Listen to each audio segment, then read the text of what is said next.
ইরানের পক্ষে যুদ্ধের ঘোষণা দিল উত্তর কোরিয়া।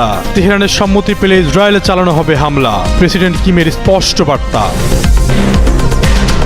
মধ্যপ্রাচ্যের আকাশে রাতভর মিসাইল বৃষ্টি, উত্তেজনার মধ্যে ইসরায়েলের সঙ্গে উন্মুক্ত যুদ্ধের ঘোষণা দিল লেবাননের বিদ্রোহী গোষ্ঠী, চলছে পাল্টাপাল্টি হামলা।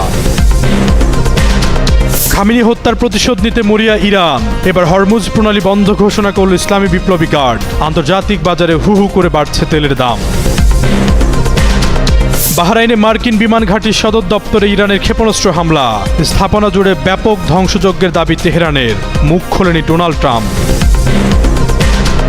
মধ্যপ্রাচ্যে যুদ্ধে জড়াতে চায় না যুক্তরাজ্য, ব্রিটিশ প্রধানমন্ত্রীর ওপর চটেছেন ডোনাল্ড ট্রাম্প, দীর্ঘদিনের বন্ধুত্বে ফাটলের আভাস।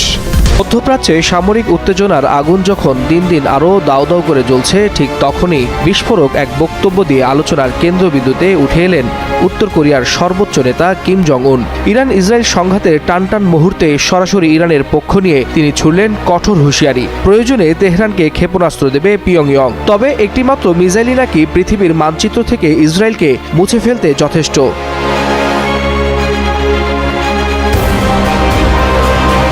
গত শনিবার ইরানে ইসরায়েল যুক্তরাষ্ট্রের হামলার পর 3 দিন চুপ ছিলেন কিম। এই নীরবতা ঘিরে সামাজিক যোগাযোগ মাধ্যমে শুরু হয় নানা জল্পনা, এমনকি রসিকতা করে অনেকে প্রশ্ন তোলেন, মিসাইলম্যান কি তবে এবার মাঠের বাইরে? কিন্তু মঙ্গলবার সকালে সেই নীরবতা ভাঙতেই যেন বোমা ফাটালেন তিনি। স্পষ্ট ভাষায় জানালেন, ইরান চাইলে উত্তর কোরিয়া ইসরায়েলের বিরুদ্ধে ক্ষেপণাস্ত্র সহায়তা দেবে, আর এই ক্ষেপণাস্ত্রের একটাই নাকি পৃথিবীর মানচিত্র থেকে ইসরায়েলকে মুছে ফেলতে যথেষ্ট।